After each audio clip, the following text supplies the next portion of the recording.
આજે આપણે પાણીપુરીનું પાણી બનાવીશું. તો પાણીપુરીના પાણી બનાવવા માટે એક બાઉલમાં મેં ફુદીનો ધોઈને લઈ લીધો છે, કોથમીર, મરચાં, લીંબુ, મીઠું, પાણીપુરીનો મસાલો, સંચળ છે એમાં, અને ચલાની જલજીરા અને થોડો બરફ અને 1 ચમચી ખાંડ નાખવાની છે. હવે પહેલાં આપણે પાણીપુરીનું પાણી બનાવીશું, એ પછી પૂરણ બનાવીશું. આ રીતે આપણે ફુદીનો, કોથમીર,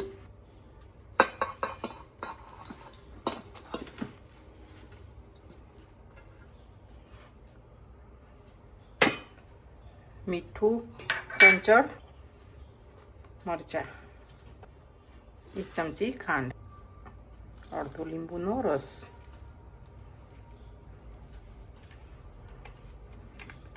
એક ચમચી જલજીરા, બરફ નાખીને ક્રશ કરી નાખીશું. બરફ નાખવાથી આપણું પાણી કાળું પડતું નથી અને લીલું રહે છે.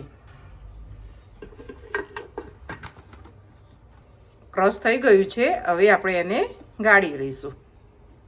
જે જારમાં આપણે ક્રશ કર્યું હતું એ જારમાં આપણે પાણી ભરી દેવાનું અને પછી ગાળા વડે ગાળી દેવાનું, કે જેથી આપણને ખાવામાં કૂચા ના આવે.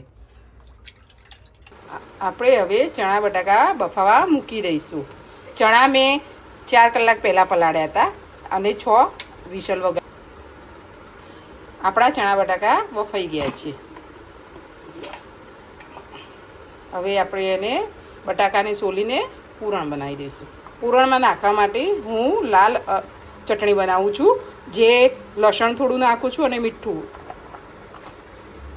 અને ક્રશ કરી દેવાની છે.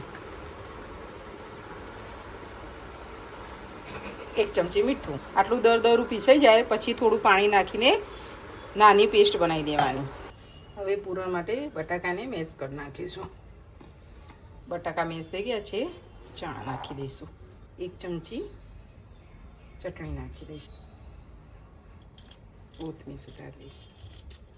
ચટણીમાં મીઠું નાખેલું છે, ચણામાં પણ નાખેલું છે, એટલે આપણે થોડો સંચળ પાવડર નાખી દઈશું ટેસ્ટ અકોર્ડિંગ.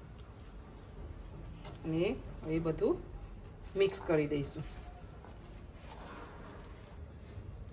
તમને મારો વિડીયો ગમ્યો તો લાઈક, શેર અને સબસ્ક્રાઈબ કરજો. તમને રગડું બનાવતા શીખવું હોય તો તમે કમેન્ટ